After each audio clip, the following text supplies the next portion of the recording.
বাংলাদেশ দল ডালাসে আসার পর আজ প্রথমবারের মতো অনুশীলন করতে পেরেছে।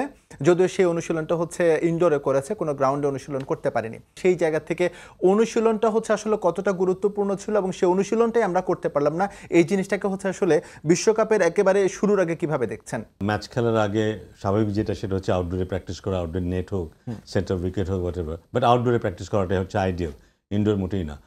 কেন এটা হচ্ছে না, আমার মনে হয় আউটডোরে যে প্র্যাকটিস সুবিধাগুলো ছিল সেগুলি কোনো কারণের মধ্যে ব্যবহার করতে পারছে না, ওয়েদারের কারণে ব্যবহার করতে পারছে না।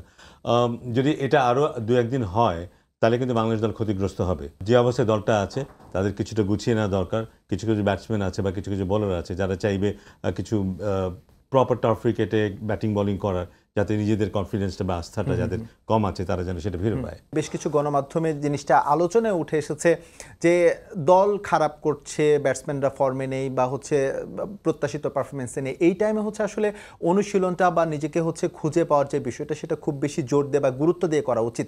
সেই জায়গা থেকে আমরা ডালাসে গিয়ে দেখলাম ক্রিকেটাররা হচ্ছে ব্যক্তিগত কাজকর্মে ব্যস্ত, অনেকে হচ্ছে বিভিন্ন গেস্টের বাসায় গিয়ে হচ্ছে দাওয়াত খাচ্ছে, আবার কেউ হচ্ছে ফান্ড রেইজ করার জন্য বিভিন্ন জায়গায় যাচ্ছে, মসজিদে যাচ্ছে। এই জায়গার অনুশীলনটা মোটামুটি ঐচ্ছিক হয়ে গিয়েছে, বাট যেই জিনিসটা আসলে ম্যান্ডেটরি ছিল, এই জায়গাটায় কি আসলে কিছুটা দায়িত্ববোধের ঘাটতি দেখছেন আপনি? আমি অনুশীলনের যেটা বললাম, অনুশীলনের স্কেজুলটা আমি জানি না। এটা খুব ভাবতে অবাক লাগছে আমার, কারণ এমন হবার কথা না। বিশ্বকাপ খেলতে গেছে এবং এই কারণেই না যে দল খারাপ করছে সেই জন্য এক্সট্রা প্র্যাকটিস করতে হবে তা নয়, বাট স্কেজুল অনুযায়ী প্র্যাকটিসটা নিশ্চয়ই করতে হবে এবং তারা সেটা বাইরে যাবে এটা বিশ্বাস করা খুব কঠিন। বাট হতে পারে, মানে ডিউরিং এ প্রোগ্রাম হয়তো এখন আমাদের বেশি খারাপ লাগছে যেহেতু দলটা ভালো করছে না, ভালো ইয়েতে নেই, তাই সব কিছু হয়তো চোখে পড়ছে। বাট একটা ট্যুরে গেলে এরকম অ্যাক্টিভিটি হতে পারে, নন প্রফিটেবল অ্যাক্টিভিটি হতে পারে, যেখানে কারো কোনো খেলোয়াড়ের ব্যক্তিগতভাবে লাভ হওয়ার কোনো সম্ভাবনা নেই। কারণ চ্যারিটি ওয়ার্ক সবসময় হতে পারে, কিন্তু যে কোনো দলে বাইরে গিয়ে কিন্তু হতে পারে একটা স্কুল ভিজিট করতে গেল, একটা অনাথ আশ্রম ভিজিট করতে গেল।